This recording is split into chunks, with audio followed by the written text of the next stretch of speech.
Hello, and welcome to Crying in the Book Club, the hit new podcast where three emotional friends talk about comic books that make them emotional.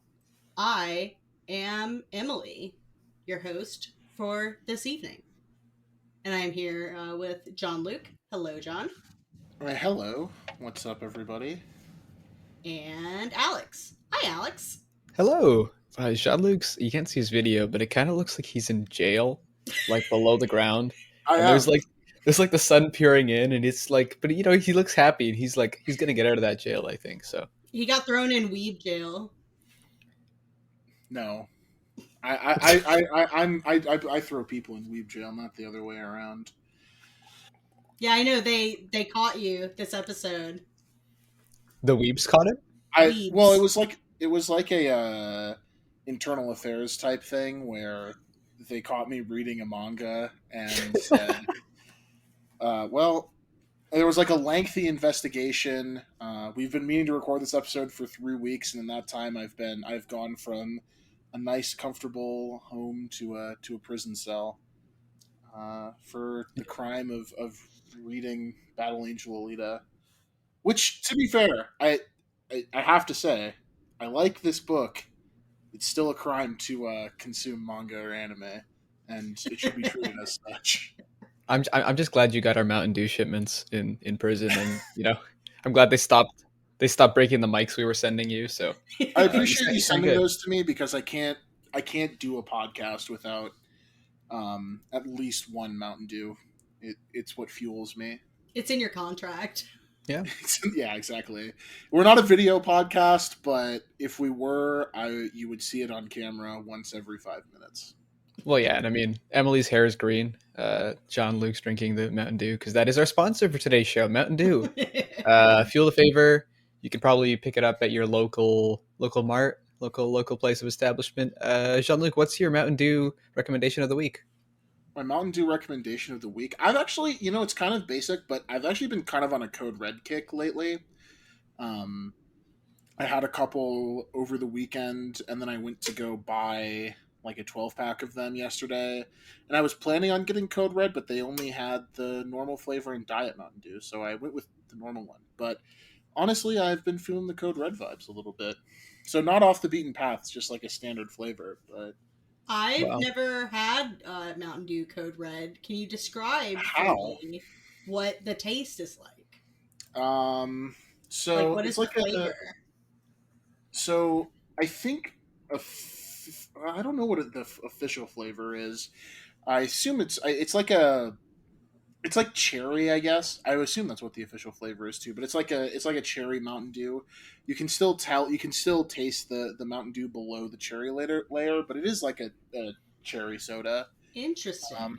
that's pretty good. So if you're into cherry sodas, as I am, being from the cherry capital of the world, fun fact. Is Is that a that thing? true? Yeah, that is true. Huh. Little fact about the area of Michigan I'm from. It is known as the cherry capital of the world. Every year in July, they have a cherry fest, which is just like the equivalent of the state fair, but all the stuff is like cherry themed. Um, there's multiple like novelty stores that sell cherry products, like cherry salsa and cherry barbecue sauce and Cherry salsa would be cherry interesting. salsa. It actually kind of goes. I've Huh. had mango salsa, so I guess cherry salsa could be a thing. Yeah, it's one of those things that we always make fun of the out of townies for the fudgies, as we call them up in Is North. he allowed to say that on the podcast? I can say that my people invented that slur. I can definitely say. I don't think that's well. Okay. Well. Well, Uh, Actually, now that I think about it, my people that's have a lot of slurs that I don't say. So, but fudgy, I can. I'm allowed to call people fudgies. My point is, it's a stereotype that like the cherry products are only like for fudgies and tourists who come in during the summers. But actually, a lot of the cherry products are quite good. well, now that Jean-Luc has doxed himself, everyone, we can all I meet don't up live at there. the cherry fest. I was gonna say it's like that. That game where you're like in a random part of the world and you got to figure out where it is. GeoGuessr. GeoGuessr. GeoGuessr. So it's like Doc's Guesser. You know, If you you see give him a little cherries, crumble. look for Jean-Luc. Yeah, I'm always saying that. it's true. Oh yeah, I guess if you just Google search "cherry capital of the world," the first thing that comes up is the name of that. It's fine. It's Jean-Luc's house. It's fine. He's the mayor. I mean, I don't live there, and it's also not like a small. Like people can know that's where I'm from. I think it would be very funny if you just bleeped out every time we said cherry, so nobody knows what kind of festival. It could be any kind of like novelty store. It could be any kind of festival. I'll edit this one. I'm gonna make a note. Okay, Excellent. I like that bit. But enough about me. I'm bored. Enough about me. Now you listen to me talk about a comic book. Well, yeah, that's not about me. That's about the comic book. You didn't write Alita Battle Angel? Or sorry, Battle Angel Alita? Alex, always westernizing. Although I guess Battle Angel Alita is already a westernizing of it, and then Alita Battle Angel is... I don't know why they did that one, actually. Sometimes you just gotta double down. Well, yeah, I mean, the reason they did that is so that it would be a successful movie. And they succeeded. The box office receipts, rolled in. We're getting a sequel. It made an $1 trillion. my favorite measurement. If only we were getting a sequel to Battle Angel Alita. I saw something that said that there are talks about a sequel recently. Yeah, it was gonna be on HBO Max, and then they no! see how that goes. Uh-oh. Hopefully, by the time this episode comes out, that will be dated, and they'll be like, "No, we realized HBO Max is actually the only good streaming service, and stored all the content to it that made it so good." Hopefully, that sequel to the mediocre Scooby-Doo movie gets made. Or not made. I'm really sorry for that happened to you, Alex. I know you were looking forward to that. The best 10 minutes of their movie are when they're kids and when Velma's like, "I'm dressed up as Ruth Bader Ginsburg for Halloween," and it's like, "Well, why are you dressed up as a witch? I don't understand." I'm kidding. She's dead, but she's still doing damage. So really, she's dead. Breaking news. Breaking news. We record this podcast really far ahead of time. Yeah. If you guys, sorry to derail this again. Have you guys seen the video of Trump finding out about the Ruth Bader Ginsburg dying? No. Okay. Well, I have to save that for after the show now. Okay. Damn. I hope we finish the show really soon. It's really fun. Okay, I can find it now if you want. No, it's okay. Just making your job as an editor. It'll be a treat for please, you'll just. Jean-Luc, stop typing. Hands, where I can see them, please. Oh, Jesus. Okay. You're in jail. Yeah, there you go. When you do that, it makes you look like a red panda. Because they do that when they get alarmed. Oh, do they? Yeah. Didn't you watch Turning Red? Oh, I did. But I stopped paying attention half an hour ago. I didn't remember that. Yeah, there's a scene where she does that, but it's because that's a thing that red pandas do when they're startled in real life.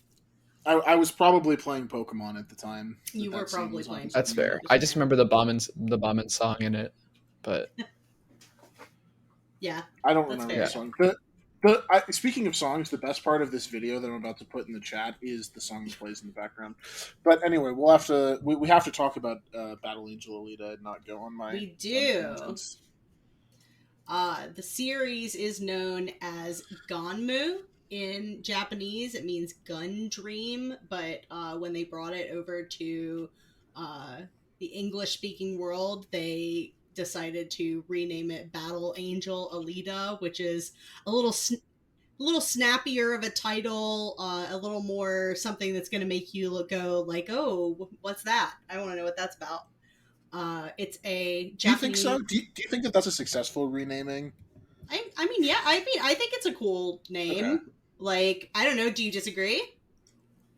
No, I just think that Gun Dream sounds way cooler. I mean, yeah, but it also, I don't know, it's very vague. Yeah, that's and it's not It's not like it literally means gun dream. It's like they took the characters for gun and dream and mashed it together to make the title. Japanese is kind of weird. Because it's like the body and then the Alita. Yeah, just like that, Alex. Thanks, Emily. Great job. The Japanese language is just like building. Just like us, Jean-Luc, but different. Battle Angel Alita is a cyberpunk manga created by Yukito Kishiro. Alita was originally a female cyborg police officer named Gally in an unpublished comic called Rainmaker. Alita is still called Gally in the Japanese version of the story, as well as in several other language versions of the manga.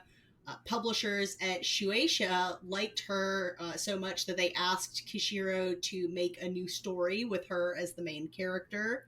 After he had come up with the plot for a storyline, he was commissioned to make it a long-running series. It was originally published in Shueisha's Business Jump magazine from 1990 to 1995. The second of the comic's 9 volumes was adapted in 1993 into a 2-part anime original video animation, or OVA, titled Battle Angel for North American release by ADV Films, and at the UK and Australian release by Manga Entertainment. Manga Entertainment also dubbed Battle Angel Alita into English. Fun fact about the OVA is that because it was released by ADV Films, it shared some English dub voice actors with a little-known project called Neon Genesis Evangelion. Never heard Oh, of the it. other anime I like. No, just the other anime, Jean-Luc. The voice of Rei did the voice of Gally, or Alita, and the voice of Shinji was the voice of Yugo. So that kind of that sort of fits. I was just like minding my own business watching this OVA, and suddenly I hear Shinji's voice, and I'm like, wait a minute, I know that. So yeah, I quite enjoyed the OVA. Do you know if did the OVA get released in North America before a translation of the manga did? I believe so, because it uses the name Gally even in the English dub. Oh, really? Okay. Yeah. So Alita is nowhere to be found as a name even in the English dub. So I imagine it was brought over here before the English translation of the manga. Yeah. Huh. Yeah. I don't have anything interesting to say about that. I was just curious. Yeah, no, that's fine. And a live-action film adaptation titled Alita Battle Angel was released on February 14th, 2019. Hell yeah. Valentine's Day. That was the movie I saw alone that year on Valentine's Day. I'm sad. I'm sad I didn't see that in theaters. You didn't see it in theaters? No, I saw it months, maybe a year later. Okay. I couldn't convince him that it was worth going at the time. This movie, by the way, for people who may not know, huge favorite of the old iteration of this podcast. I mean, it's a good movie. Like, I rewatched it literally right before we started recording, and, like, it still holds up. Like, I don't know that I like some... I still have some issues with it, but, like, it, it's still, like, a good movie. It's probably one of the, if not the best anime live-action adaptation that I've seen.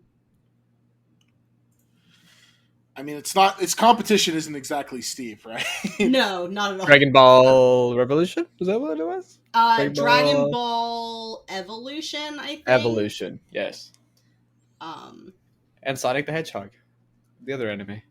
Well, that's more of a video game adaptation than manga or anime. Yeah. Anyway, the series is set in the post-apocalyptic future and focuses on Alita, a female cyborg who has lost all memories and is found in a junkyard by a cybernetics doctor who rebuilds and takes care of her. She discovers that there is one thing she does remember: the legendary cyborg martial art Panzerkunst, which leads her to becoming a hunter-warrior bounty hunter, as well as an accomplished athlete in the sport of motorball. The story traces Alita's attempts to rediscover her past and the characters whose lives she impacts on her journey. We only read volumes 1 through 4 for this episode. There are 9 volumes total, so we read almost half of the original story. There's a couple of sequel stories and like a video game that also continued the plot. There's a but video was game? it was never officially released in English. Oh, that sucks. There might be. I don't know if there's a fan translation or not. I'm not. Oh, there must be. There must be, right? I mean, Alita's fairly popular, or at least I'm under the impression it is as an outsider. It's well regarded. I don't know, like, you know, popularity is kind of complicated, but like it's well liked. I just don't know. You know, I didn't look to see if there's an English fan translation. I hope there is. It was very rude to end this on volume 4. Yeah, that's all I'll say. Hey, I wanted to do all 9. I was no. Like I think it's a good. Like, did you want to do all 9?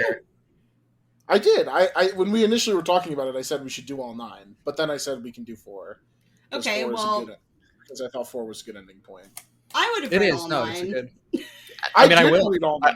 I will now, but I stopped at 4, so I don't know what happens after that. I haven't read past 4.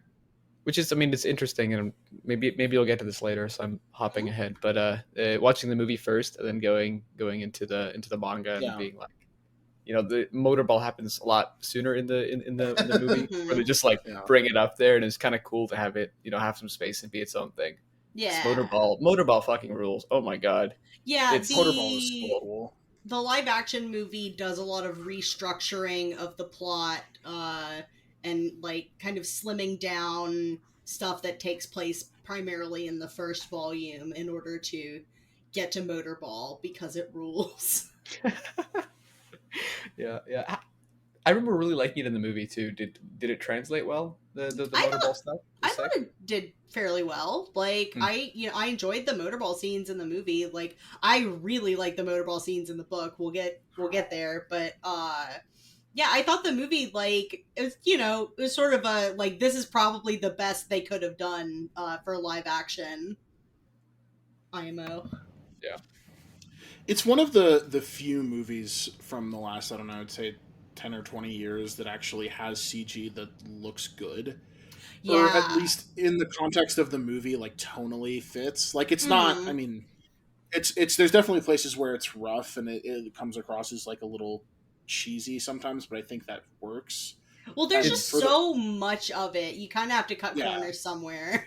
Right, and for the most part, like, I think probably because so much of it is CG, like, a lot of it looks like it's well integrated into the world, right? Like, they do a good job of, I feel like you know, seem like a place. Similarly, an adaptation in a film that, you know, I love, Speed Racer, like, does a really good job. And I know you're not a fan of the visuals of Speed Racer, Jean-Luc.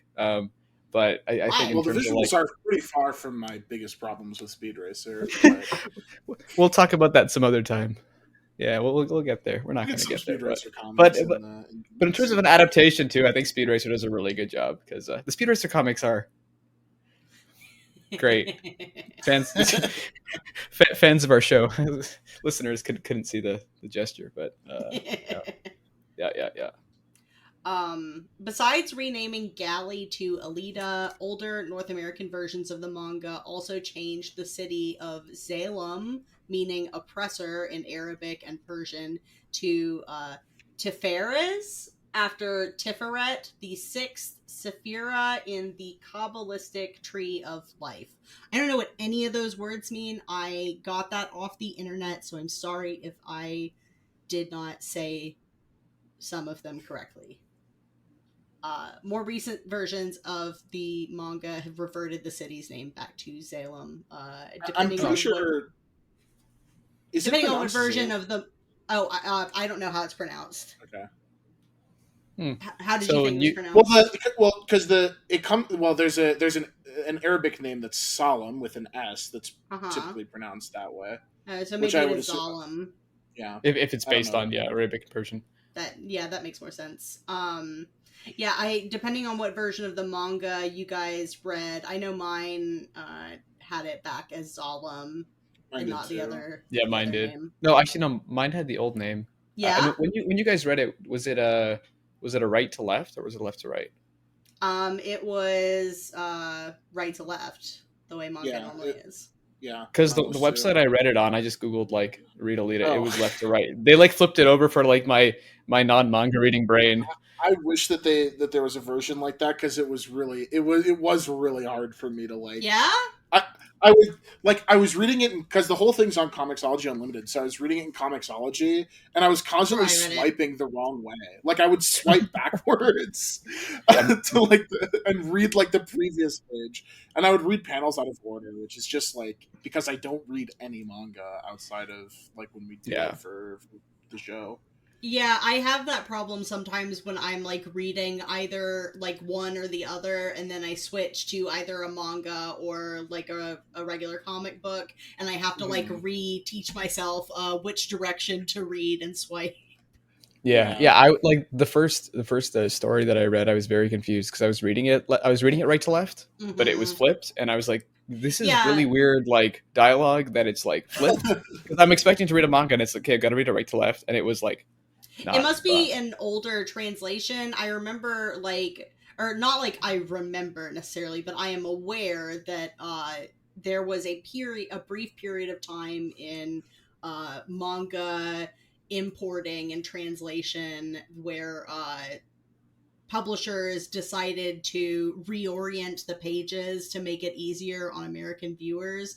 But then I think it was Tokyo Pop actually who may have come in and pioneered like just publishing it right to left the way that it comes, just translating it into English. It was under the like they said it was about authenticity, but it was also about it is much cheaper than having to flip everything and make sure everything looks right when it's flipped. Yeah, because when they translate English works into other languages, they do reorient it. Like Mm-hmm. I know that like when Oh, English works interesting. would get translated to Arabic, like it would always be reoriented to fit to be read the other way. Hmm. Even like comics or Yeah. okay, huh? Not that there's very many comics that end up getting translated into Arabic. I think there's more Yeah. now, but yeah, even comics like when I was living Okay. overseas, like all Cool. of the imported U.S. comics that had been translated were uh, right to left. Yeah, I didn't actually know that. That's cool. Yeah, I mean, I think so. I wish that they did that for English versions of manga. To be honest, because my brain is They dumb. did. Read my link. Read my link. Unfortunately, I've been suckered into like I prefer to read it right to left because that's how it's originally drawn. Yeah, Oh, that's sure. no, that's fair. You probably lose something in the visual language, like reading it the other way. Yeah. Yeah, I'm not sure if some of the scenes were just like a bit cluttered but like there were. I don't know. I didn't Some of really the notice scenes are it being. Yeah, like I there was still some like breathtaking scenes that like flowed nicely. So I like yeah. Oh yeah. after that first 5 minute brain destruction that went on, I was like, oh cool, all good. Yeah. We have I wrote up like a I don't know if we want to go through this cast of characters that I put in the Google Doc would We'll get to them naturally as we talk okay. through it. Okay. So I didn't read it, so this is good. Yeah. uh I'm so basing yeah, everything I know off of Emily's plot summary and character bios. the basic structure of like the story throughout these first four volumes is that Ito finds Alita and then she finds out that Ito is secretly a Ito is the I guess I will introduce him. Ito is the cybernetics physician who lives in the scrapyard. He finds Alita in the Zalem dumping grounds and outfits her with a cybernetic body. Alita discovers that he moonlights as a bounty hunter and decides that she wants to join him. So she does that. And eventually we learn that Ito originally comes from Zalem. So that's interesting.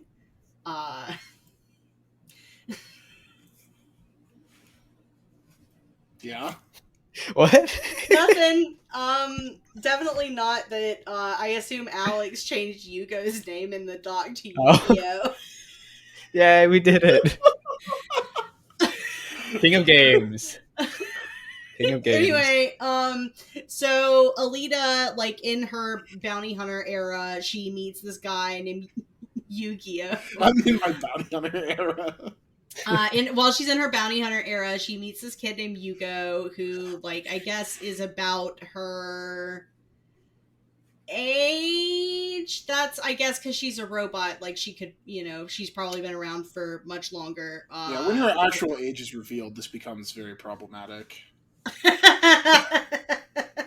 There's some problematic stuff already, but they're like, they have like a little romance, and then and Yugo, his whole thing is he like really wants to go to Zalem, so he like has teamed up with this guy who says that he will send Yugo to Zalem for like a bunch of money, and then when they get the money, the guy's like, JK, that's not happening. So Yugo tries to get to Zalem by climbing up the big like anchors. Yeah, that keeps the and yeah, it's a floating city in the sky. Yeah, Zalem is a floating city in the sky, so it has these like big tube wire things that go up or go down from the city onto the earth, and Yugo decides he's going to get to Zalem by climbing up one of these things, but he doesn't know that it has a device that will it's a security device that basically is to keep people from getting up there. He dies.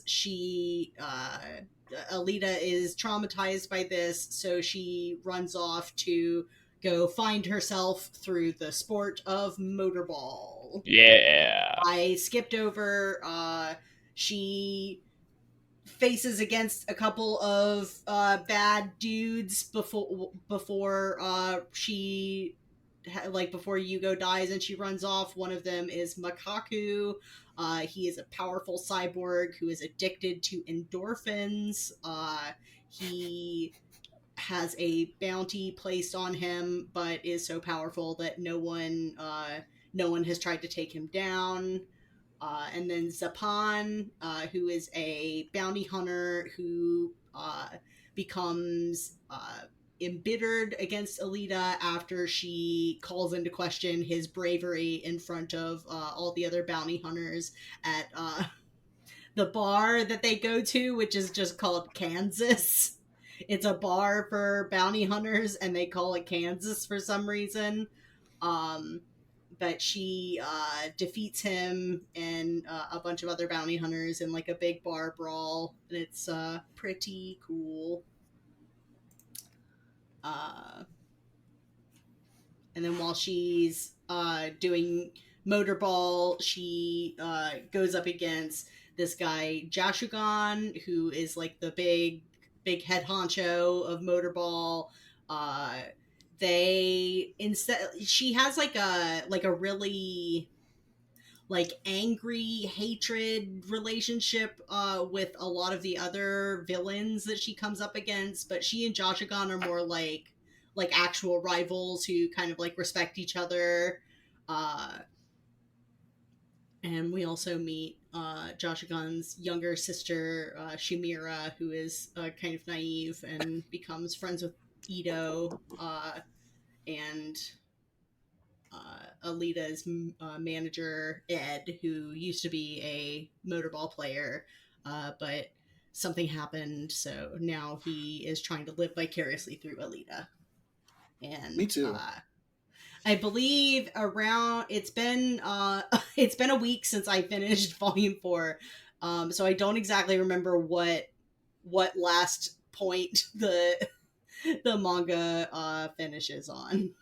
It's when it ends when like Alita like smokes him, and it ends on that panel of Ito calling himself a god in the stands for orchestrating the final battle between Jishugen and Alita. Yeah. But yeah, So yeah, that's the first 4 volumes of Battle Angel Alita. Battle Angel Alita, and that's it. That's Yeah. the first. That's everything. It I doesn't go on mean, after that. It just ends. I said it's the first 4 volumes. And I'm saying Anyway, that's the end for our purposes. so Um, had you guys heard of Battle Angel Alita before the movie came out? No. I didn't think so. Well, I mean, yeah, and I guess the first time I noticed it was at my local Cineplex movie theater, and it was just a giant poster of Alita, and she had the big sort of eyes, and I was like, oh, yeah. that's kind of interesting. It's kind of like striking. It's actually funny because everyone critiqued the movie for like her being the only character with the anime eyes, but in the manga, she's also the only. She has much larger like anime eyes than all the other characters. It's like a very it feels very faithful to the comic to give her the bug eyes in the movie. I'm going to say that I still think that giving her those big eyes was like the dumbest decision in the movie. Like, I do not think there's anything in the, like, even though she has like slightly bigger eyes, or like even if she has slightly bigger eyes, like she's like an ingenue in a manga, like she's gonna have slightly larger eyes because that makes her cute. Like, Yeah, I don't feel like there's anything in the story that like would lead me to believe that she has unnaturally larger eyes than any of the other characters. I just think it's unfortunate that the eyes became such a big thing that it might have affected the box office of it, which is like a weird thing Yeah, to say. Like maybe. it became like a, oh yeah, that Alita movie. Oh, look at those big eyes. Like, oh my gosh, what I is will that? admit, when I watch the movie, like they don't bother me as much as they did when I was just seeing them in promotional material. But like, I still think it was a bad and dumb decision, and like I don't think it was necessary. I mean, it's not necessary. I think it's fine. It gives her like a like. I mean, it's literally like she's like wide eyed experiencing the world for the Yeah. first time. Like, there's a very like on the nose like metaphorical component to it. I think Mm-hmm. that like the movie does a good enough. The movie and the comic both do a good enough job of getting that point across without the visual indicator of it. But I think it does serve a role. Um, I think and it's kind of charming in the movie. yeah, I honestly Like, think it it kind of gives the. looks. I was gonna say the same thing. Like, I think it gives the movie like a charm. It sets it apart from other stuff visually. I don't know. I really don't. I really dislike that it became such a big thing because it did not bother me at all. Like watching the movie. Yeah, like Yeah, I didn't like it when I saw like when I like stuff first started coming out about it, but like doesn't Yeah. bother me actually watching the movie, except for like just on like a foundational level, on a sure. fundamental level. I think they shouldn't have done it, but That's fair. yeah. That's fair. I mean, it's yeah. I mean, like I said, didn't bother me. I watching the At movie that is point, the it's thing that just like made a me difference wanna. in taste. Yeah, yeah. It's the like the thing that made me want to read these comics was watching the movie, Mm-hmm. and I just put it. It's the same thing we talked about like for a couple different books on that we've done on this show. Is that it gave me an excuse to finally actually read them, and I'm really glad I Yeah. finally did because I love that movie and Yeah, I the think the movie comics does a are. pretty good job of like condensing the it's like the Yeah, first 2-3 volumes ish, yeah, restructured slightly. yeah. Yeah, I think it's. there's I guess some. Oh, go ahead, Alex.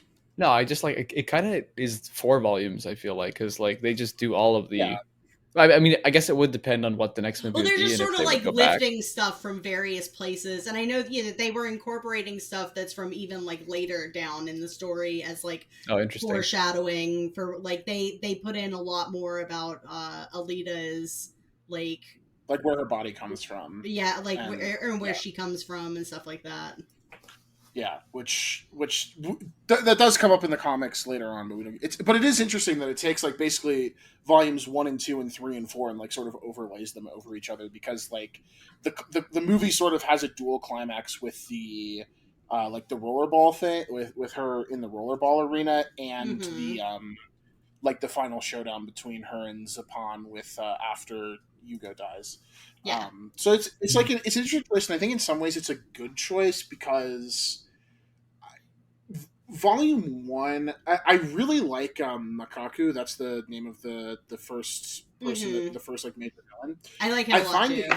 I find him to be a super compelling villain, and also like um a very good lens for like to like immediately start getting into. I mean, this is a very classic like cyberpunk theme, but like the idea that like he is able to he frees himself through like having other bodies, and that the thing that like because his backstory is that he was like abandoned in the basically like in the literal sewers. Like this movie has no, or this book has no subtext. Like everything is like incredibly literal, which I think is Mm-hmm. totally fine. Like I have fun with stuff like that, but like he lives in the literal gutters. What's a And metaphor? yeah, well, yeah, kind of. And then like gets very badly beaten and basically becomes this little head with a tail that can take over other Which bodies. visually is just so cool and so creepy. How it just like attaches inside and like. He's so freaky looking a lot of the time, and Yeah, it's so good. that scene where he takes over the second after Alita beats him the first time, and he takes over the second body, is like genuinely very disturbing, Mm-hmm. in a way that I find really compelling. I mean, I love like that sort of body horror shit, of course, but Mm-hmm. his whole philosophy of like the like being able to like change body, and obviously like I'm not saying that he's like that you should like read him as a protagonist or anything, because obviously what he's doing by stealing other people's bodies is immensely fucked up, but the way that he like sees it as a form of like liberation for himself, and then that's something that like Alita comes back to later on in the story, I think is like in like when she starts doing the rollerball thing after she gets away after Yugo dies at the end of volume 2. um and then that just sort of builds going forward from there, and I think that like the way that it's established with Makaku up front is really really good. I do think the rest of volume 1 in particular is like kind of rough, and which is my original point was that I think the movie does a really good job of taking the parts of it that are interesting, like the sort of suspense around who Ito really is, and actually like builds on that more than the first volume, which feels it feels really rushed in some points. Like there's like some conflict between Ito and Alita, and like Ito's like 2 pages later, like, oh no, she can do whatever she wants. I don't care. He has like a moment of realization where it's like Yeah, he's walking down the street. He's like, "Wait a minute, she's a person who has Well, thoughts." And I yeah, imagine that comes from like being published serially and just sort hmm of like like the oh sure, story is coming up as coming up with the story as you're going along, and like having to have conflict in one chapter so that you can resolve it in the next chapter, stuff like for that. sure. But Yeah, it yeah. I mean reads much differently when you're like reading it in like big chunks. But that's a good point.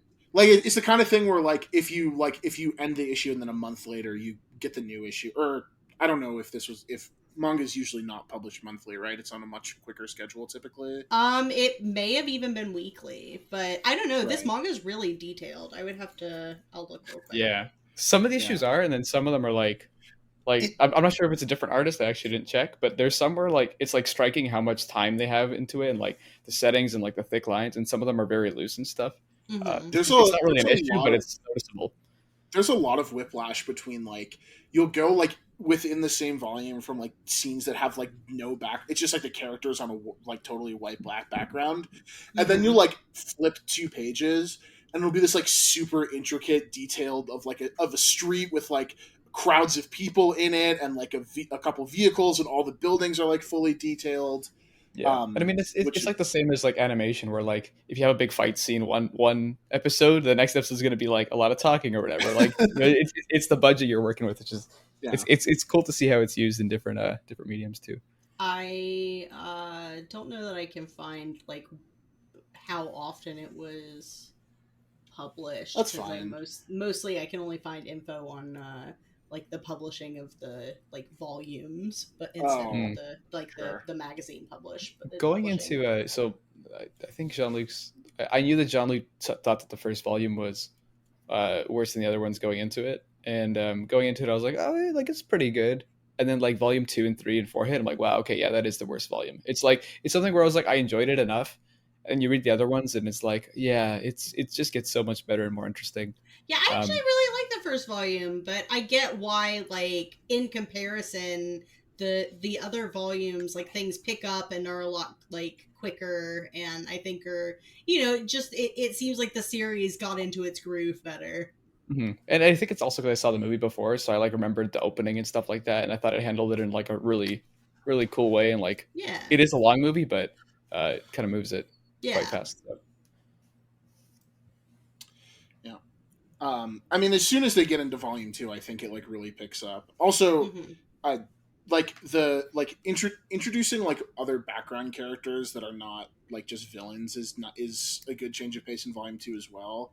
Yeah, because like just Ito and Alita in volume 1 basically, and then Makaku, but he's like he's the villain. But introducing like another character for Alita to actually like interact with in a way that isn't fighting is like makes a big difference. Even if I think like Yugo kind of sucks. I don't like Yugo. I don't like you. Oh yeah, you don't like the guy who like steals, who ambushes well-meaning people and rips the spines out of their backs and sells Jean-Luc, he doesn't kill them. He doesn't kill them. That's way worse. I think that's only in the movie that he says that.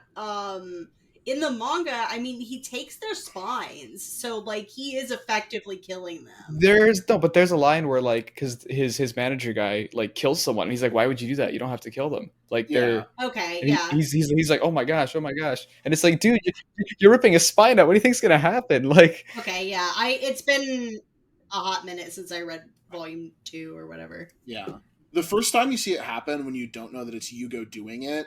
There's like this great shot at the end of it of the guy just like trying to crawl without his spine, but is like his head and his torso are like disconnected from his legs. It's I mean, it's weird because this isn't a horror. It's not a horror book, but there are like a lot of like really grisly panels in it. You can tell that there's like definitely a horror inspiration to it. Like there's that scene where like again like still in volume 1 and 2, like when Makaku like just like plucks the top of the one guy's scalp off and eats his brain. It's like there's so much good shit in it, and it all just looks amazing. Like it's the kind of thing where I would much rather like if it was like an opportunity cost type of thing. I'm glad that like they made the decision to like show all that grisly stuff rather than like filling in the backgrounds or whatever, because all of that just like sets the tone and it sets like the thread up so really good well. And I think not that you really, I mean, you do need weight on like, hey, there's this city that's like impoverished and people aren't like, struggling all the time. And there's people up here who maybe they're affluent and stuff like that. It seems to be, I don't know. I haven't got there yet because fucking volume 4, we still don't know. I watched the movie. They didn't tell me. I read the manga. They don't tell me, whatever. But having that, like people just like dying in the streets and having like their brains popped out, I think it really sets the tone well that like, oh shit, like this is for real and like very violent and like very dangerous, as opposed to like I think if they toned that down, it would have taken away from it a lot. Yeah, and it really establishes up front like the sort of socio-political landscape as well, that there is like no government, there's no state. Like you get the sense that things are being even Zalem is like self-sufficient, right? There's that line where Vector says that like they're just now starting to like have to produce things to send up to Zalem. So like you get the sense that like there is obviously a hierarchy, but there is no like there are no state functions at all. No, it's Like, it's all bounty hunters. Yeah, they right? explicitly say that there used to be police, but then that has been replaced by just bounty hunters. Yeah, which again, a classic cyberpunk theme of like, or not even well, I mean, I guess theme is it works, but of like public security being replaced by private, like totally privatized security that acts on their own whim. And I mean that's a great thing. Like you one of you mentioned this, I think it was you, Emily, that like Mukaku has been like rampaging through the city, basically killing people for years. I get the sense, but like the bounty hunters are just like, not my problem. Mm-hmm. Which, to be fair, like cops also will do stuff like that, where it'll be like, oh yeah, no, I'm not worried about. There's a guy shooting up an elementary school. I'm gonna sit out here and just hang out with my 400 best friends. Hypothetically, yeah, that didn't happen in reality, obviously. No. So, but I mean, it is like the much more like direct metaphor of like when you totally leave this up to when you leave it up to it is like a pure like anarcho-capitalist like society, because everything is left up to the profit motive of like the hunter warriors like only evaluate things, except for Alita, who seems to actually have a moral code and a sense of justice. It's like solely like, okay, what is going to pay me the most, and will I die? Is it worth risk? Like it's a total risk reward where like, yeah, that guy's killed like 500 people. I'm not gonna, like, I can get someone else. It's fine. Yeah. No, it doesn't at least in the initially, it doesn't like delve so much into the specifics of that, but there's so much of that like going on in the background of the story that there's like, it's such a rich text in the sense that like so much happens. There's a lot to like to delve into that happens like on the page, and it implies so much about like the way that the rest of the machinations of the rest of the world. That like, I mean, there's that scene where like, I think it's Ito it's Alita who's like bleeding out and dying in the phone booth, and like no one's doing anything. Like everyone's just like stepping over her body. It's like, it's just stuff like that where it's like, wow, this is a total collapse of any like social structures at all. Mm-hmm. But yeah, I like all that stuff. Did you guys have a favorite character? Heck yeah. Yeah. Do you want to tell me who it is? You guys want to know? I do. I want to know. More is than it anything. Yugo? No, he's my second favorite character. It's good old Shane of the Second Teagle, the old slow competitor who's just like, I'm in last place, and then fantastic background character. I love that arc. Like Alita like puts together a crack team of motorballers to take down take down her rival, and it includes this guy who like sucks. He's like slow and impenetrable, which isn't good in Motorball, which is like a fast-paced like race game. But he's like he somehow made it to the second tier, and I guess he can't get relegated unless he dies, and he won't die. And so they're like, "Fuck Teagle, all right, you can still go." There's a moment in here where he wins a race because everyone else either like dies, so good. And, like the ball gets reset, and he's like, "Yay!" It's so good. I literally like cheered when I read that. Yeah. It's fucking awesome. And then everyone riots because they lost all their money. Yeah. Eagle won. Because who would have bet on him? No one would have bet on him. There was probably one guy who got like extraordinarily rich off of that. Oh yeah. It was just like the one like Teagle dead ender. Like, what if I just bet on him for fun? It's like the Dogecoin guys. Like, it's not a serious investment. And then it paid off. Damn. What about you, John? I don't know that I necessarily have a favorite character. I really like I don't know. I think Mukaku is someone who was a favorite of mine. I kind of already talked about him. But I really like. I also really like the Jashugan. Is that how you pronounced it? I think so.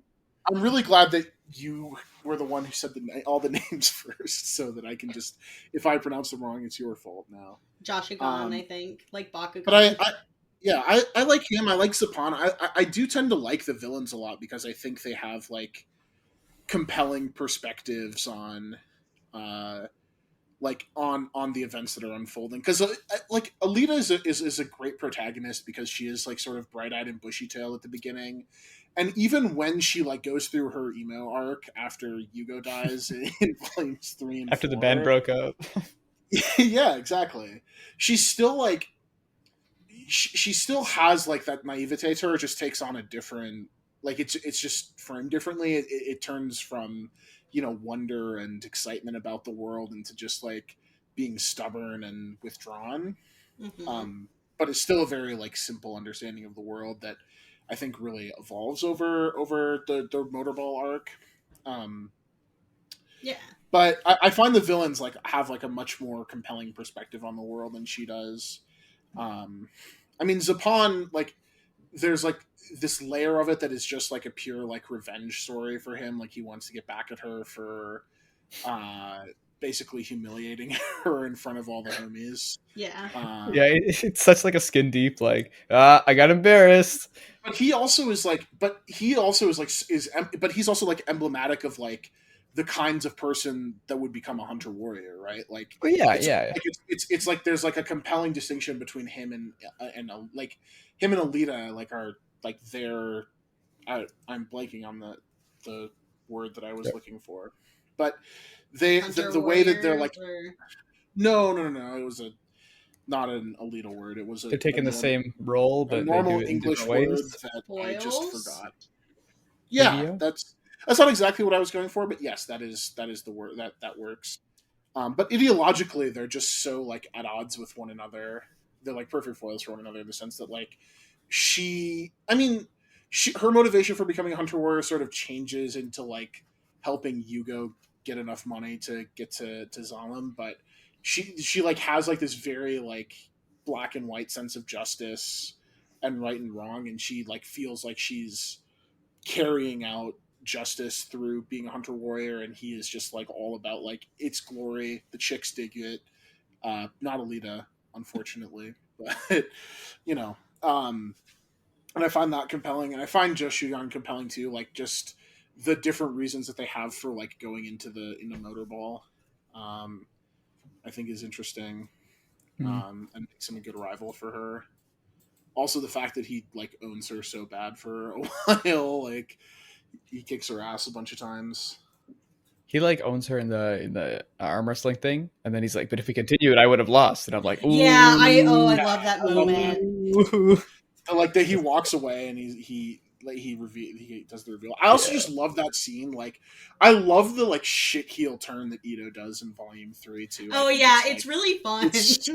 it's so fun. it's like Like when a little creepy, Yeah, like it's the very phrasing. Like I have I was not a some fan, but thoughts about Ito, like the way that they characterize Ito in some of the book. yeah. Uh, Emily, he who's your favorite? Sorry, m- character. Sorry. my favorite. I mean, like I really like Alita a lot. Like I think she's just like the cutest and she's so sweet and earnest and like I just really like want to see her succeed and like find out her mysterious past and kick ass in motorball and she's just like I just like smile when I like see her on the page because her character design is so cute. But I also really like Shumira, Jashigan's sister, because I love a ditzy, well-meaning bimbo type character. Sure. Because she has so much love and so little brain cell. Great combination. yeah. Yeah. What No, was the she's fun. yeah, what was the name of the guy who Alita gets his number? Like the 99 Oh. number from? Oh Cuz yeah. I I I don't liked him where they remember. have like a street battle for the number, Yeah, it was and pretty then like Yeah. good. he wins the first one, she wins the second, and he's like, "No, she wins." Like the third one she would have won, and they're like they get this like respect going on, and it's like Yeah. I fun. forgot to mention And him. then he ends up on the team that she puts together, right? That with Yeah, I think Teagle. so. I He think becomes a so. homie. Are you looking it No, up? I was flipping through the comic, seeing if I could find it quickly, but I love that panel where they introduce him to, where he's just like, he rides in and he like produces so much smoke behind him. It looks like he's like coming out of a fire. It's pretty sick. Ida Kati, that's his name. Yeah. The 99 guy. Yeah, yeah. Nice. He's got a sick look too. Like he looks like he could be from like one of the Sith at Knights of the Old Republic too. Oh yeah. He's got that. He's like a sick mask. Yeah. Constantly like so many shots of him like just looking up at him in awe as if he's which because it's also funny that like Alita is constantly like so short. And all the other she's she's so small, and like every other character is like disproportionately like humongous. Yeah, it's lots of fun. And speaking of like background characters / members of her team, there's the guy, the arm killer guy, who just like people offer him the arms, and he like cuts them off and puts them on his horns, and just like really good. Oh, fantastic scene where the guy's like, he took my arms, yay! And it's like, oh, dude, you're bleeding out. You're not gonna make it. I mean, that's one of the cool things is like there's a lot of cyberpunk fiction that like when it comes to like androids and cyborgs and like transhumanism is like very coy about like body modifications and stuff like that. And Alita's almost the exact opposite in terms of like everyone is just like constantly taking things off of their body and replacing it with other stuff, and like they give John, like when they introduce Jashugan in the in like him in Rollerball, like they give him a handicap where it's like, yeah, you just get one arm. You're like, he's just so elite that like they have to take one of his arms off as a handicap. And I love stuff like that. Like I love the like sort of like if you have this like cool, this really sick setup for this world where like basically there's like no like biological human, like anyone who's like a full biological human, like basically everyone has like some kind of like cyborg modification. And so like it's cool that like it's constantly changed, like they constantly change like that. And like Alita in volume 3 like gets rid of the body that Ito gives her when she's like, no, I need to find myself. And it's like literally like, oh, I gotta find new body. Fuck this body. Which is I like that. And yeah, I don't know. I think that all that stuff is like really well handled in here. Yeah, something that kind of reminds me of is, and you won't understand this yet, but you will, John, when you see Crimes of the Future. It the way that Alita handles like body modification, there's sort of a similar vibe with like, instead of like cybernetics, like the way that Crimes of the Future uses surgery and like, yeah. So something to keep in mind once you watch it, because it's incredible. But what about characters that you guys did not like? I mean, we already talked about Yuko. That's Ito for me. I don't like Yuko, but I think he's a good character. I mean, I think he works as like, as the function of the story that he is supposed to serve. Like, he is the impetus for Alita's character development in a way that you don't normally see with male love interests. So, I find that interesting. I don't hate the fact that he's in the story. I just don't enjoy him. I'm glad when he dies. Yeah, I'm glad when he dies, and I also think that like the way he dies is like really like cool and poetic, and like really like the scene where it happens like looks so good. Like, yeah, you know, and it's believable that it would have an effect on Alita too. It's like her in this new, like, you know, remember he's gone. It's like her first love, and she's kind of like, you know, he's kind of a shit boy, but even his backstory I think is really compelling though, because it's like he's basically like a perpetual 10-year-old in terms of how he acts in the story, and it just like it comes from like this sense of like he was like raised by his older brother who he like idolized. And the scenes were like the flashback scenes are like emblematic of like how much the sort of social collapse is like trickled down to like the family unit sort of collapsing and falling apart, and how like that has just led him to be permanently like kind of stunted. Yeah, I also I mean, think like, it's cool that he like gets his hand, he replaces he sees his brother's hand on sale one day and is like, oh shit, cut mine off and put his on there as a way to yo, commemorate. trade. Yeah, and like, and his brother's whole thing is that he's fascinated. I mean, I'm sure like a lot of people in the town are fascinated with getting up and seeing Zalem, and he's like, I'm gonna build a hot air balloon, and it starts off and it's so cute, and it's gonna go bad because you're already in the future, and you're like, this kid's stealing spines, like How what? did he get there? Something went Why are wrong. you doing that? And then he just carries on his brother's things with the same hands that his brother does. It's like, wow, Mm-hmm. neat, neat, neat, neat. It's again another example of this book just never using subtext. I love it. Which I think I is don't love. fine. Oh, It works so well. I don't Works say so that as a well. criticism. Yeah, Yeah, I think it I'm works. not a fan of Mr. Daisuke Ito. I think I liked him best in Volume One, and then as it goes on, it's just like, The problem is that I feel like there's a lot of inconsistency with Ito's character. One of my discussion questions I have on here is about like the fan service, and one of the like permutations of that is like there are some overtones in the beginning of like possibly like there being something sort of like romantic with Ito and Alita, and I think that something that the live action movie did very well was steer very clear of that and lean much more heavily into the father daughter relationship, which works a lot better for them.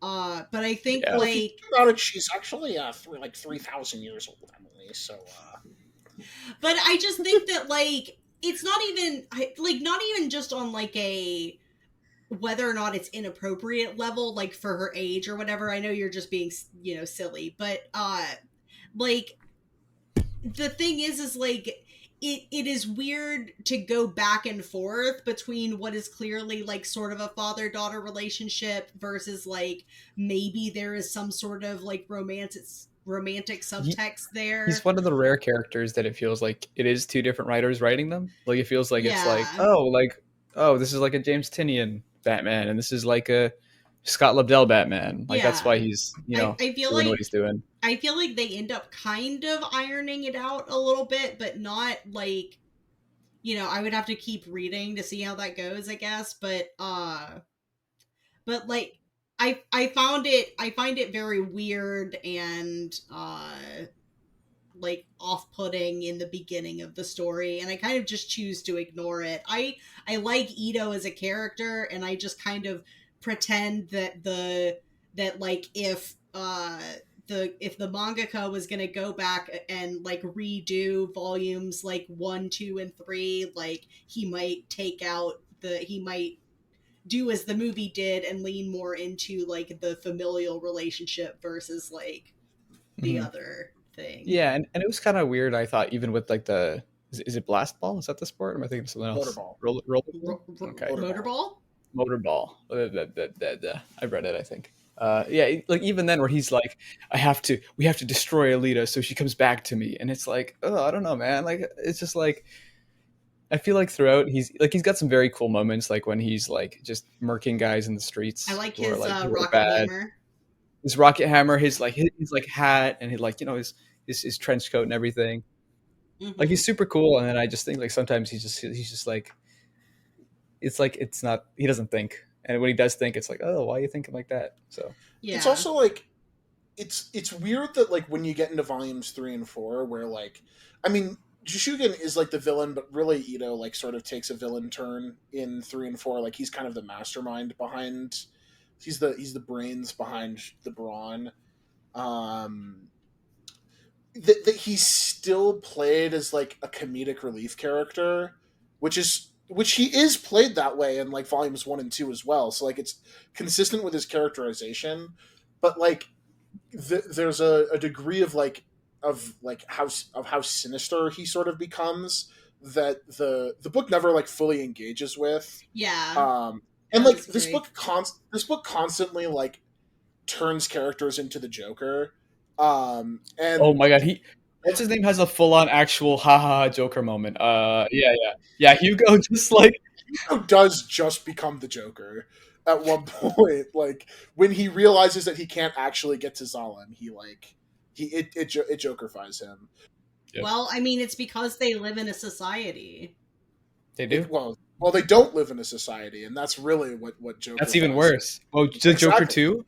Well, you got Yeah. what you wish for. Wow. But then Ito gets Jokerfied, and they even have like a Harley Quinn style sidekick for him with Jishugen's younger sister, which also like constantly walks the line between like what are we doing here?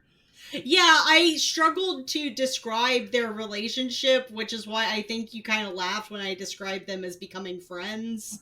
Yeah, At the beginning it seemed like it was. I mean, throughout it does, but I'm still not sure if there's like a sexual thing going on. Do they, After John? reading You've 4 volumes, read past volume 4. Do they like get together or? not really. No, Okay. it's mm, it doesn't really happen. I just but definitely like the first scene when she shows up, it definitely reads like she's a prostitute trying to pick up a client. Like that was like my read on that. I was like, this is No, I don't really think you're. weird. I don't think And you're then wrong. and I think it's like one of those things that like the book does play with that a lot of like writing things in a certain way and like building up this expectation that like something that you would think is bad is about to happen and then pulling back from it. I mean, that's the whole Mm-hmm. Ito twist at the beginning Yeah. with like the book like wants you to think that he's going out and killing all these women, but Mm-hmm. he's actually hunting the person who's killing them. And then I think it Mm-hmm. sort of wants you to think that he's, like that's the weird thing is like I think there is like a certain degree of intent behind like the way that the like I don't want to say sexual tension, but the way that it seems like Ito is pursuing Alita in some scenes or in some of his monologues is like the book kind of like wants you to think that's what's happening because it thinks it's doing a cool setup that it can then like, you know, subvert or like laugh at the audience a little bit for thinking that later on.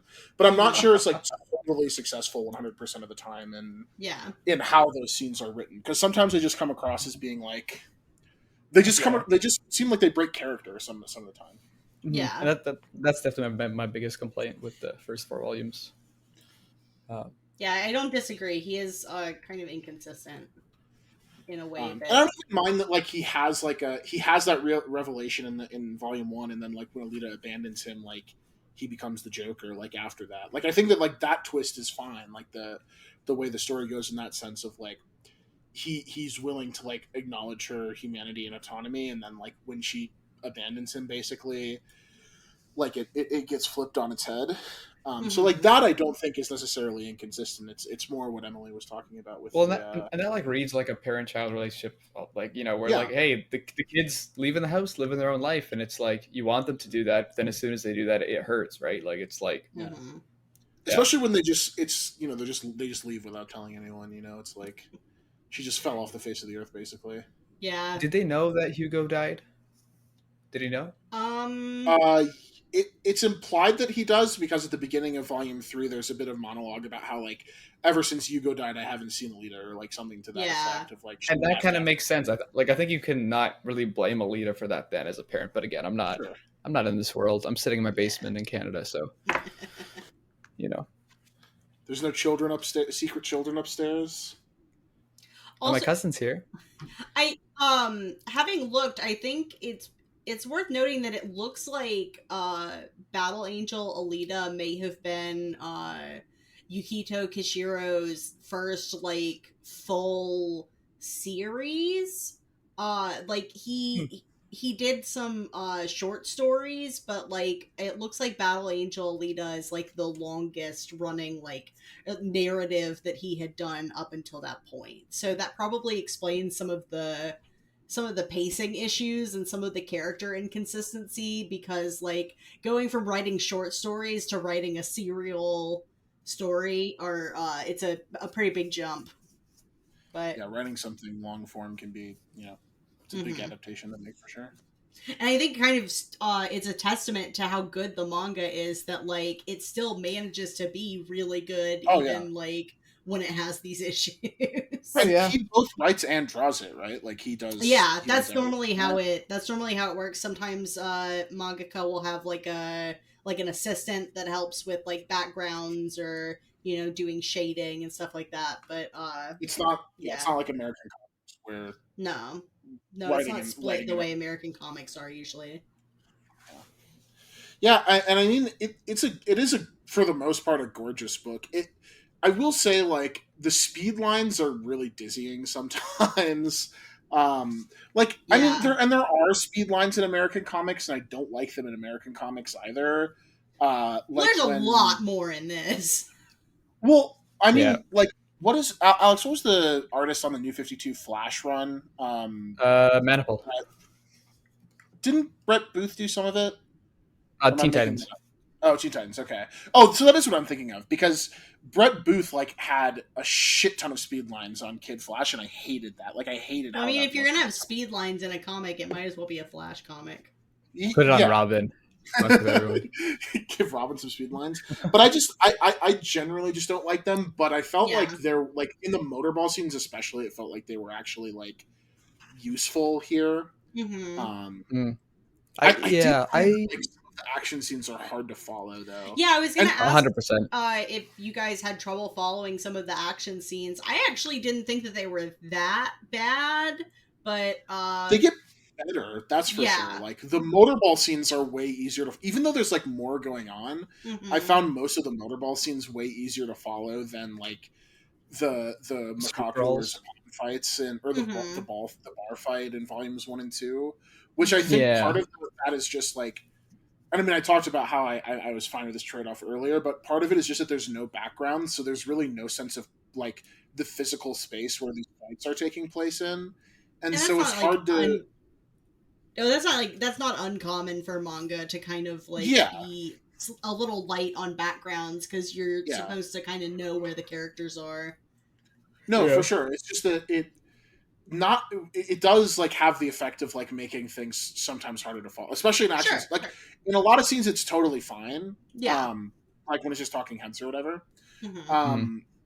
But it's like one of those things where like if you can't like place where people are in like a physical space, Mm-hmm. Yeah. it's like hard to tell like how certain things are able to happen. Yeah. Yeah, and I think at the same time, there's like most fights have really good payoff, and like especially 100%. in the arena and everything, where like you know, by the time it reaches the end, it's worth it. But like I feel like it does sometimes get lost in like the beginning, and like it has to get to a part in the action, and it's just like ba, ba, ba, ba, ba, ba, ba, ba, ba, ba, which felt Yeah, a bit like thing. But it was always satisfying by the end. So yeah. That fight in the warehouse at the beginning of volume 2 especially, like I had to go back and read it like 2 or 3 times the Mm-hmm. first time I yeah, went through this to like really get a sense for what actually happened. Although part of that is because the first time they used the phrase werewolf pill, and I was just like I had tears in my eyes laughing at the idea of taking the like on a just like to, and it's because like this is like one of the weird things about how like language has changed in like the 30 years since this was published, that now when you're like, oh yeah, he's werewolf pilled, like that has a specific connotation now, whereas Yeah. back then it's just like, oh, he just took a pill that turned him into a werewolf, like it's like a normal thing, it's like more normal to say. Yeah. But now when you say something like that, it's like it's like, oh, okay. he's been I werewolf pilled. Uh I oh. also got a chuckle out of the werewolf pill. Yeah. But for the most part, it's like a really well drawn. It's a really well drawn book. I mean, there's so many times like there's so many great page flips. Like when you'll flip the Mhm. page and it'll be a double page. It'll go from like the like sort of no background sort of panels, and you go to like a double page spread, and it'll just be like striking and gorgeous. So Yeah, the Undercity's pretty from high up too. They got some nice shots of oh that. yeah, well yeah, and that's like such a great part of like the sort of sequential art is the like the sort of sense of awe that it gives you from the page turn. It's good stuff. Mm-hmm.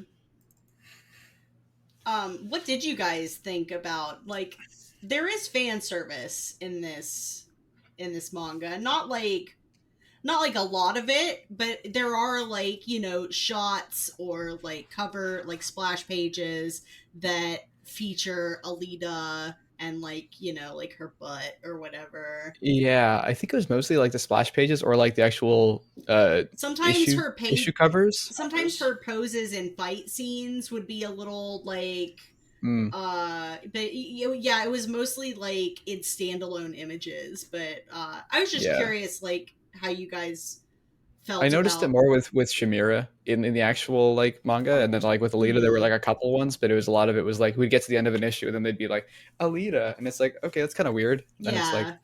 on to the next one. Yeah, and honestly, like that's not that's kind of that's pretty commonplace. Like you'll just be like reading the manga, and then like the next splash page will come up, and it's just like characters in a bikini for no reason, like, you know. But uh, I was you know, like I would kind of just roll my eyes when that those kind of images would come up, but I didn't think it was too bad in comparison to like some other things that I have seen, certainly other things that are more famous for their fan service.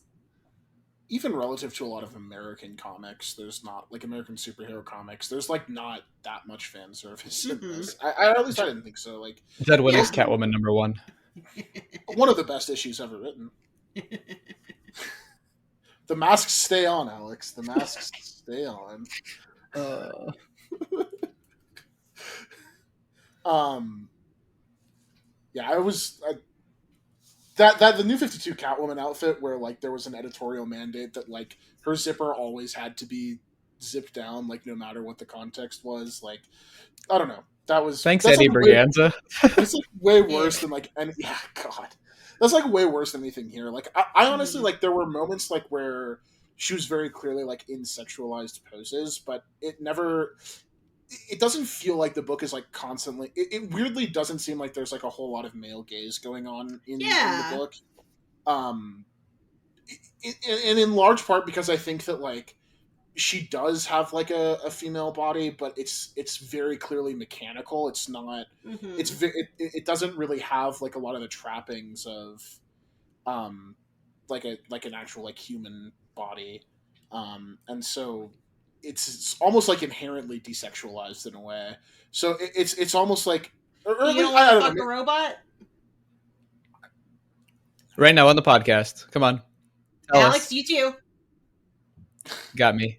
No, I'm in a. I wouldn't be opposed to it, but like I just mean that like there is there is like an inherent desexualization to that, right? Um, Oh God, they heard about the robot. One sec. I don't For know. the record, That's just I would fuck a robot, depending on the I. robot. Well, yeah, of course. You can fuck any robot. We gotta like get to know each other first. You have to make it as a sapiosexual. You have to make a connection beforehand. Yes, of course. That's just the way I am. Um, Yeah, so it's like it's almost weird seeing her in like sexualized poses. Like it's almost like I think there is like an element of it, and this is sort of something that gets expounded upon in later volumes, is that it doesn't like get that deep into like sexuality as much as like some other cyberpunk stuff does, but there definitely is an element of it where with the context of some of the later volumes going back to some of the earlier poses like that, there's like you get that like they're in on the joke, right? Like it's not mhm. it isn't. I mean, and obviously like that can be a cover for it. Like it could obviously just be that like, you know, sometimes you want to put a sexy lady in your book, and that's mostly fine, and in a lot of cases is mostly harmless. But uh there is like there is a payoff. There is like some amount of payoff to it. Yeah, yeah, I absolutely. think. Yeah. John, I'm actually very interested in the fact that you read all 9 volumes. Like, did Yeah. you enjoy it? Yeah, it just like in my opinion, it just does consistently get better. Like on a technical standpoint, I think the motorball arc is like the best arc in the book, but or at least the one that I had the most fun with. Um, but from a technical standpoint, like both from an art perspective, like it consistently gets like more clear and better drawn over time, and I think that there's like more of an active like engagement with some of the themes as it goes on, and you start seeing that in volumes 3 and 4. But it's really like, I would say like the last 3 volumes, like 7, 8, and 9, are the ones where it like really gets into some of that in, a lot more depth. So I really like to, I would highly recommend like going through the like, I mean, maybe we do another show where we do the Yeah, I was gonna the say rest of the maybe later down the line we can do another show and read the rest of the 9 volumes. Yeah, because I do think it continues to be very good and continues on the upward trajectory. Um, I really really dug it. I mean, and I was sort of expecting to like it because that movie is near and dear to my heart, and so much of what I loved about the movie is here in the comics. Um, it's one of the few comic book adaptations that I think they actually did justice to in the screen adaptation. I would agree with that. Do you think that you'll have any intention of reading? There's like a sequel series. I think there's a couple sequel series. Until you said that in the intro, I didn't know that those existed. But now that you said that, interesting. I do want to go read them. Yeah. Yeah. I mean, I just looked it up on Comixology and just downloaded the 9 main volumes. So I didn't really do like that much digging. But I that's fair. Definitely super interested in like reading the rest of it. Yeah, there's Battle Angel Alita Last Order and Battle Angel Alita Mars Chronicle. Oh, interesting. And actually, I think Mars Chronicle may actually be ongoing. Interesting. Like it is listed as it is listed as having started in 2014 and running to the present. It's at almost 8 volumes. Holy shit, that is a lot. But I didn't realize there was that much more Alita. That's cool. But yeah, so if you end up checking those out, you'll have to let us know how it goes. Yeah, I will.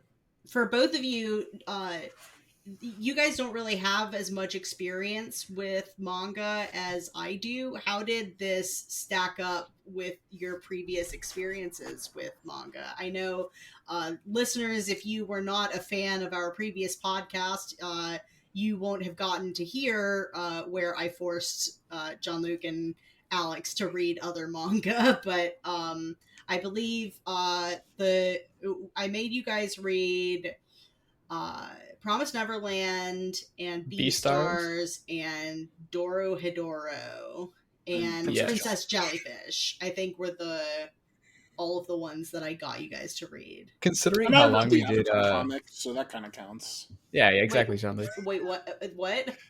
Last Airbender, perfecto. I read the Avatar: The Last Airbender comics, so that's like kind of the same thing. They're pretty good too. Jidlu and Yang. Yeah, he's got some good stuff you get there. But I know it's been a while, but like just to your recollection, how did this kind of like stack up in terms of like, like art, pacing, story quality, etc.? It was nice to read it left to right. So the best manga I've read ever. No, but in actuality, I also like the movie. I thought it was really good. So we're really excited to read this, and it was 4 really good volumes that I'm like, I don't know why I haven't read past it. I guess I didn't want to accidentally talk too far on the show about it. Where I'm like, oh yeah, and then the thing happened in like volume 6, and Alita dies. And it's like, what? That's crazy. But yeah, I really enjoyed it, and it might be my favorite manga I've read, other than the Yu-Gi-Oh, of course. Nice, so. Of course. What about you, it was John? nice to finally read a manga that was good. No, I'm kidding. No, I mean, it's definitely like, it's more the kind of thing that I'm into than the other stuff that like you had exposed me to previously. Extremely fair. It's weird because like it feels in some ways very similar to Dorohedoro, or Dorohedoro, or I don't know exactly where you're supposed to. I think it's Dorohedoro. Dorohedoro, which I didn't like, but this like is similar in some ways. I actually thought the art was like fairly similar. It has like it's the same thing where it like has some like really striking like fully drawn like city pages. A lot of lines, yeah. Which this book has too, like in yeah, well, that's what I meant. Both of them have a lot of lines. Yeah. Stylistically, they seem very similar. But I also think I said I liked the art of Dorohedoro at the time. You did like the style of Dorohedoro, just not anything else about it. But this, I mean, I really like this. This is, like I said, it really is way more like my speed. I mean, it's much more. I don't want to say it's like not for kids, but because that's like demeaning to those others, because like there's plenty of good like children's literature and like teen literature that is good. It's a little more tightly narrative focused. There's like basically no Yes. filler. Yeah. Yeah. Well, yes, that definitely. Also, like I feel like 4-year-olds shouldn't read this. Probably not. A little violent for Yeah. a 4-year-old, I think. 5-year-old though? I would not recommend Dora Hidoro for a 4-year-old either. I wouldn't recommend Beastars to a 4-year-old, but I wouldn't recommend Beastars to anyone. So. Ayo. I wouldn't recommend Beastars to a 4-year-old because there's animal nudity. There's Fair. animal nudity in everyday life. Damn. Not Jean-Luc. anthropomorphic. That's not a good defense. What do you mean? All animals are nude. You just go outside. Just not touch grass. anthropomorphic animal nudity. I don't know. Kids watch Winnie the Pooh. Does Winnie the Pooh have... Piglet ain't wearing any clothes. Anyway. Sorry. Do we... Alex, you can edit that out if you want to. It was kind Nope. of... No, leaving it in. Do we have any other things that we want to hit on before we end out? Just Jean-Luc. Okay.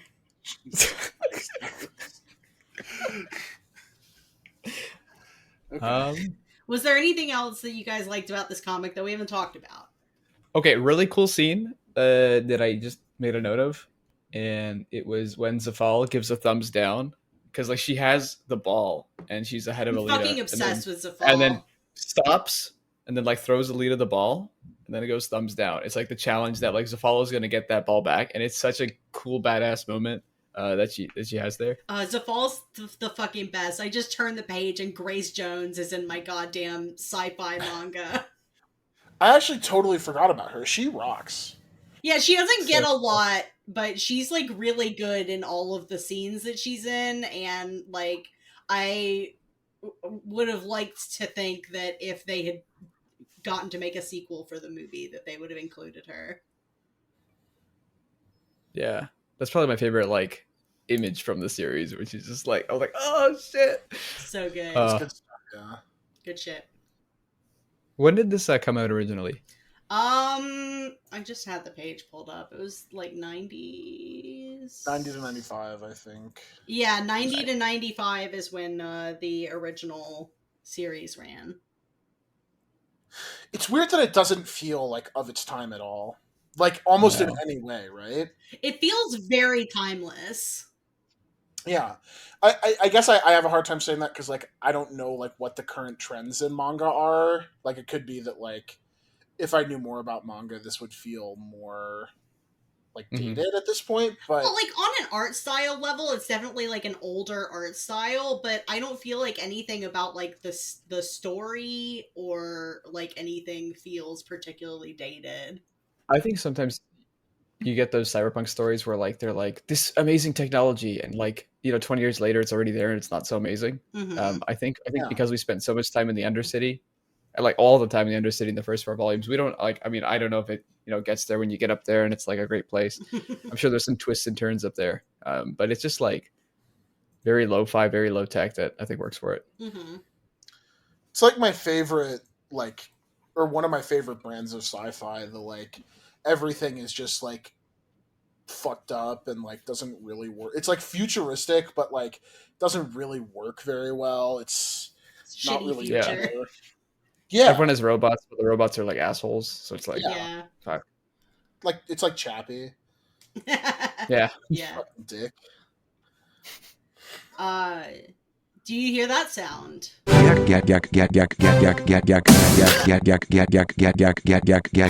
That's the Doomsday Clock saying that it's time for our first ever Cry Space. Woo! This is the part of the show where we highlight one thing that made us cry this week. So, John, what's something that made you cry?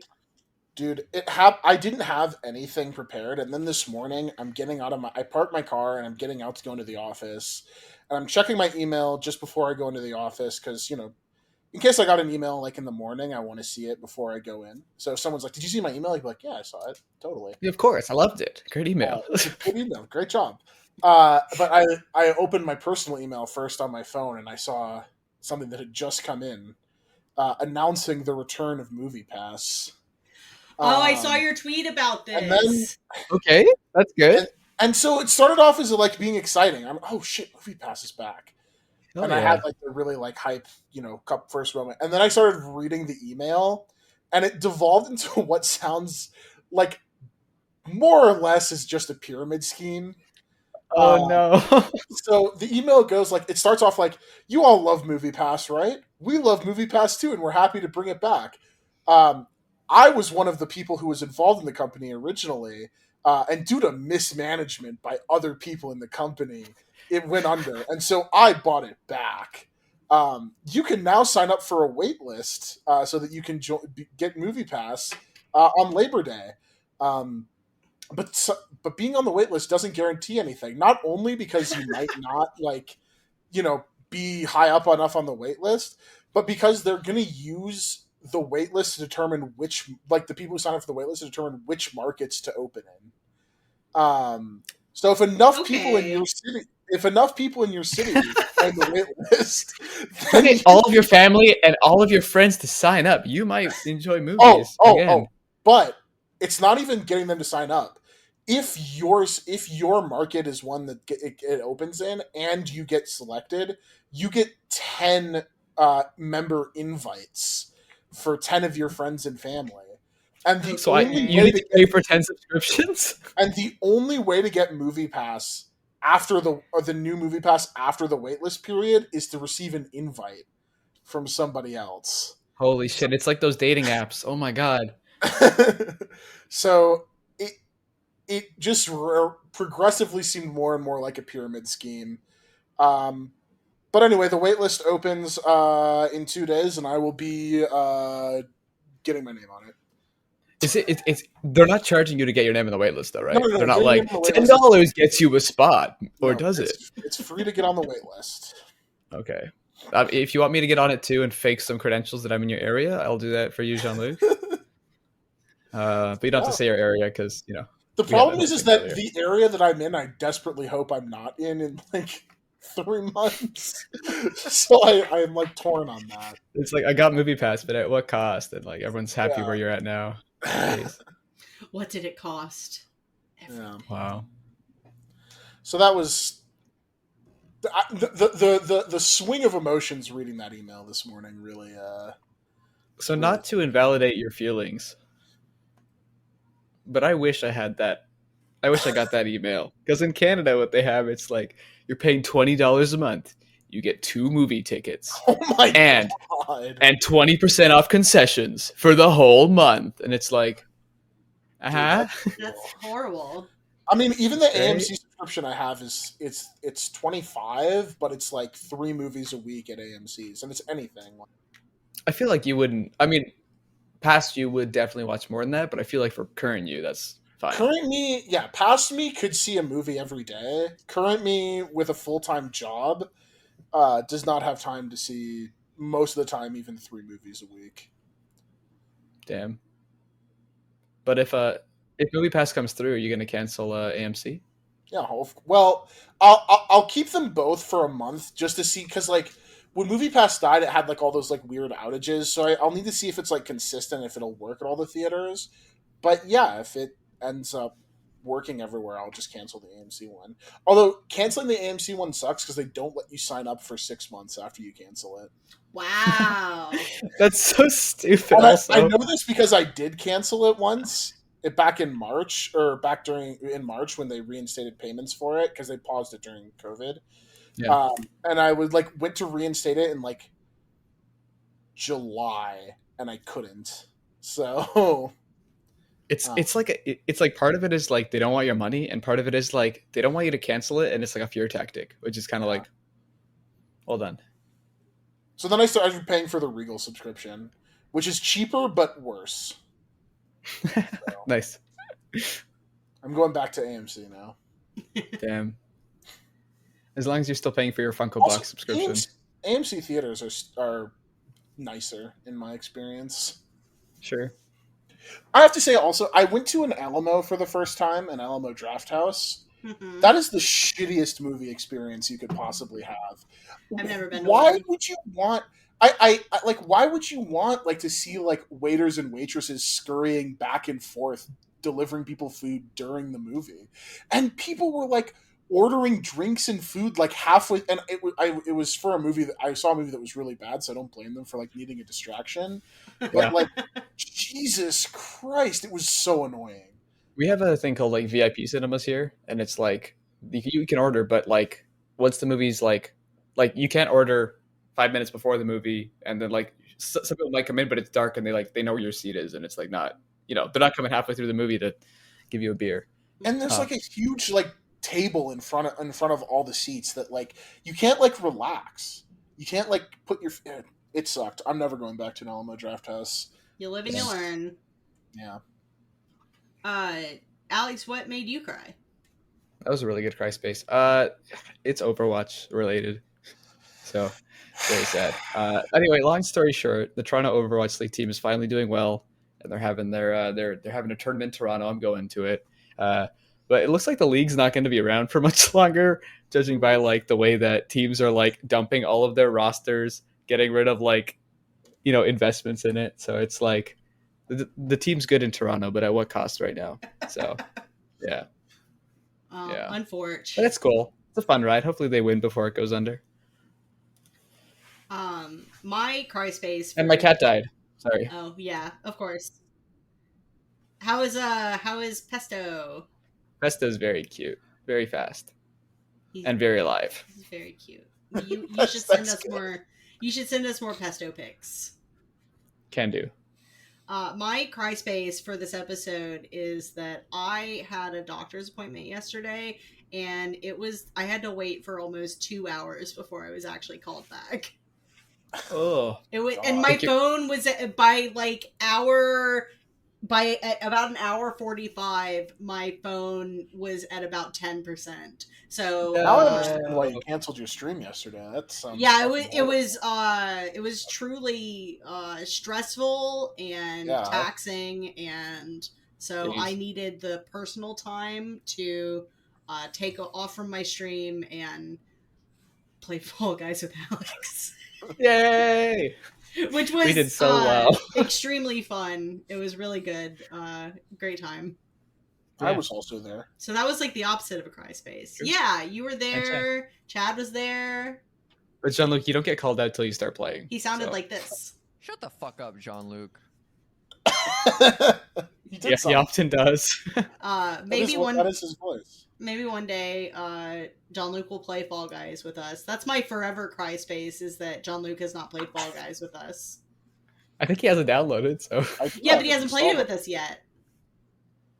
He hasn't played it with us yet. Maybe he hasn't played with you, Emily. Alex, are you holding out on me? No, I've only ever played Fall Guys with you, Emily. Okay, good. And my friend Igor once. But I'm his best man, so. I understand. Yeah. So yeah, I guess that's the end of the episode. If you would like to follow this show on Twitter, you can do that at Crying Book Club. And if you could give us a 5-star rating and review on your podcast platform of choice, we will read your review on the air. So if you do that, you'll get to hear us say the things that you said and say your name, maybe. This would involve me looking at the reviews. I could go look. Which I'm not... I think I can do, but I don't know how. Jean-Luc, where can people find you on the internet? You can follow me on Letterboxd, which is JLBotsville. My Twitter account is... Well, you can follow me at Mountain Dew Liker, or you can request to follow me. Yeah, you're locked right now. I'm always... Well, I might... I unlocked the other day, but I might just go back to being perma-locked. I unlocked because I wanted to yell at somebody in their replies, and I wanted them to maybe see it. because I was trying to be mean. Good use of your time. Yeah, getting mad at random blue checks on Twitter.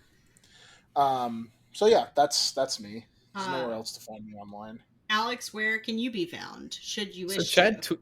Chad tweeted yesterday something about Sisyphus and like Sisyphist and like fisting, and I liked the tweet, and then I realized that like a lot of people at work follow me, so then I unliked the tweet, and you know what? You don't need But to know then you my felt Twitter bad is. about unliking Chad's tweet, so you liked it again. So I retweeted it, then I unretweeted it. It was. I was up late last night after I went to bed, which sounds strange, but yeah. Don't find me online. Okay. Find yourself online. If you want to find me online, you can do that at Twitter at @impandonata or Letterboxd or Twitch at Pandabore. I am still playing the Ace Attorney games. As of recording, I'm almost done with the first game, and I'm pretty excited about that. And you can also check me out on other podcasts, such as Imagine Me and Utana, The Fresh Podcast Market, and That Looks Terrible. And if you would like to get in contact with us, you can add us on Twitter, or you could email us at cryingbookclub.com, where you can... cryingbookclub@gmail.com. Yes, that's what I meant. cryingbookclub@gmail.com. I've said a lot of words tonight. And you can send us your suggestions for things that you think we should read, or you can ask us questions, give us feedback, send us pictures of your cats. We'll take it all. You should send us pictures of cats. Definitely send us pictures of cats. They don't even have to be your cats. They can just be anybody's cats. But you have to take the pictures. But you have to take the picture. That's very Good luck. important. So that's us this week. It would be a good time to transition to be like, oh, you can send us questions about the book that we're doing next week. But that episode's already been recorded. Yeah. So can't do that. Send us questions. They just weren't good. Sorry, guys. We record 2 ahead in advance for that to be a segment of the show. I don't think. It is kind of cool. You can send questions about Superman's secret identity to cryingbookclub@gmail.com. They just won't get read on the episode. It'll be on the next episode. Yeah, that's what we do. We look back at the beginning. That's what we're going to start doing. It's good.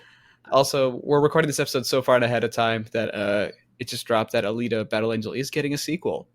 But Zack Snyder is directing it. So you win some.